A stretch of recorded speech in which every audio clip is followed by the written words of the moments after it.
Hello and welcome you all to let's crack it with Vishay Gupta. तो guys, मुझे उम्मीद है कि आप लोगों की प्रिपरेशन बहुत अच्छी चल रही होगी, आप बहुत अच्छे से तैयारी कर रहे होंगे।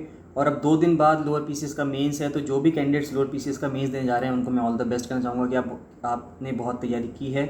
इतने टाइम से आप लगे हुए थे, तो उम्मीद करता हूँ कि आपका पेपर अच्छा ही होगा, पेपर अच्छा आएगा और आप अच्छे से करके आएंगे, ये उम्मीद करते हैं। बाकी 28 की इवनिंग में पेपर भी डिस्कस करेंगे कि पेपर कैसा आया, दोनों पेपर कैसे आए, एसए एंड ड्राफ्टिंग वाला पेपर कैसा आया और जीएस वाला पेपर कैसा आया।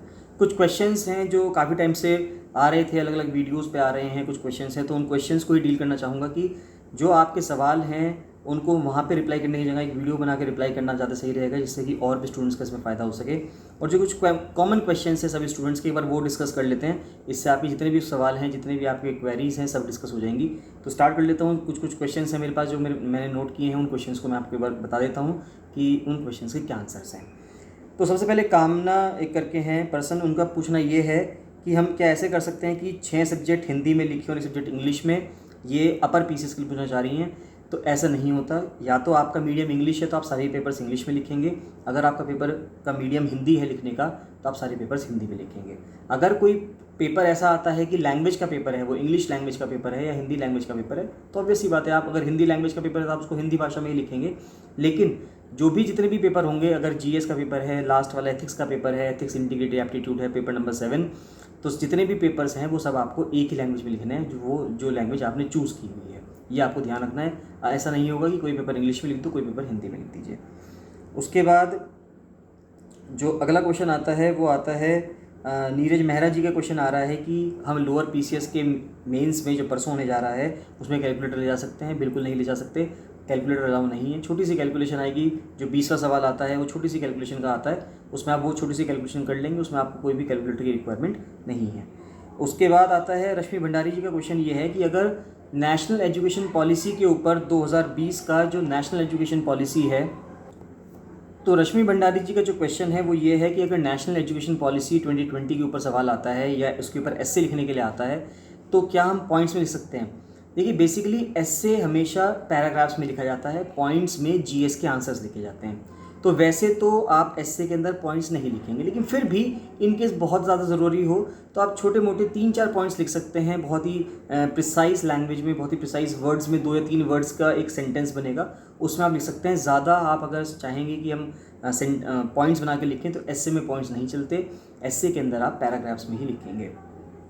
उसके बाद जो क्वेश्चन आता है वो क्वेश्चन आता है इंटरप्रिटेशन का, कि उनका पूछना है, पंकज सिंह जी का पूछना है कि जो इंटरप्रिटेशन का क्वेश्चन आया था पहले भी, उसको कैसे करना है। देखिए, इंटरप्रिटेशन की अगर मैं बात करूँ तो इंटरप्रिटेशन का मतलब क्या है कि आप कोई डेटा दिया हुआ है, उसमें से आप चीज़ें इंटरप्रेट कर रहे हैं, निकाल रहे हैं, तो उनको 100 शब्दों में कैसे लिखेंगे।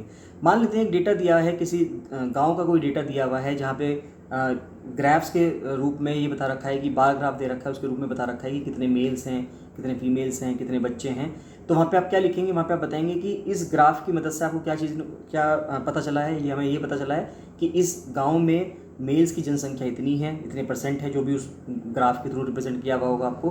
फीमेल्स की जनसंख्या इतनी है, बच्चों कितनी है, अगर लिटरेसी रेट बता रखा है, साक्षरता दर बता रखा है, तो वो इतना है। तो ये चीज़ें आप शब्दों में लिख देंगे, बस जो आप उस ग्राफ को देख के समझ रहे होंगे वही आपको शब्दों में लिखना है। इंटरप्रिटेशन का मतलब यही होता है।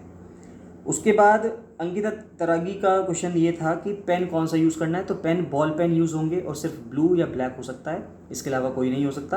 आप दोनों पेन यूज़ कर सकते हैं, ब्लू पेन भी इस्तेमाल कर सकते हैं, ब्लैक भी इस्तेमाल कर सकते हैं। मेरी रिकमेंडेशन ये रहती है हमेशा कि हमेशा एक पेन का इस्तेमाल करें, क्योंकि पेन चेंज करने में टाइम वेस्ट होता है, तो वहाँ पे हमारे पास टाइम नहीं होता बिल्कुल भी।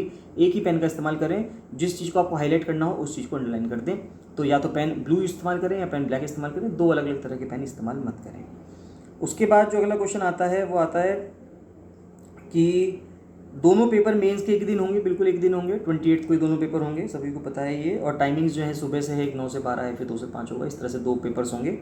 उसके बाद आरआई टेक्निकल यानी कि रोड इंस्पेक्टर टेक्निकल का एग्ज़ाम बहुत ज़्यादा उम्मीद है कि अक्टूबर या नवंबर में हो जाएगा। नवंबर में होने की बहुत ज़्यादा उम्मीद मानी जा रही है कि अक्टूबर या नवंबर में वो पेपर हो जाएगा। और उसके बाद फिर ऋचा भंडारी जी का वापस से सवाल था इंटरप्रिटेशन वाला, वो मैंने आपको बता दिया है। उसके बाद आर 2021 का जो डिपार्टमेंटल का एग्ज़ाम था उसका फाइनल रिजल्ट कब तक आएगा, ये बहुत ज़्यादा उम्मीद है सितंबर एंड तक आ जाना चाहिए।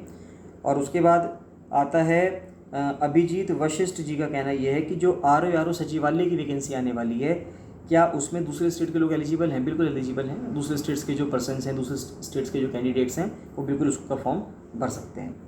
तो और एक टाइम ट्रैवलर है, उनका कहना यही है कि RI टेक्निकल का एग्ज़ाम कब तक होगा, तो ये अक्टूबर या नवंबर तक पेपर हो जाएगा, ये मोस्ट प्रोबेबली हम ही मान सकते हैं। तो ये कुछ क्वेश्चंस थे जो कुछ कैंडिडेट्स के थे। मैं उम्मीद करता हूँ कि मैं सभी की सवालों के जवाब देने में सक्षम रहा हूँगा। आपको फिर भी कोई डाउट आता है, कोई क्वेरी होती है, फिर भी आप मुझे कमेंट सेक्शन में कमेंट करके जरूर बताइएगा। आपका क्या सजेशन है, क्या फीडबैक्स हैं, उनको ज़रूर बताइए कि उनको आगे आने वाली वीडियोज़ में क्या इनकॉर्पोरेट किया जाए, जिससे कि जो वीडियो की क्वालिटीज़ हैं वो भी इम्प्रूव हो और आपकी जो पढ़ाई है वो भी बहुत अच्छे से चलती रहे। बाकी अपना प्यार बनाए रखिएगा। वीडियोज़ को लाइक एंड शेयर जरूर कर दीजिए, चैनल को सब्सक्राइब जरूर कर दीजिएगा, और फ्री टेलीग्राम चैनल भी है जिसका लिंक आपको वीडियो के डिस्क्रिप्शन में मिल जाएगा, उसको जरूर से जरूर ज्वाइन कर लेना। बाकी मिलते हैं नेक्स्ट वीडियो में। So thank you and bye bye.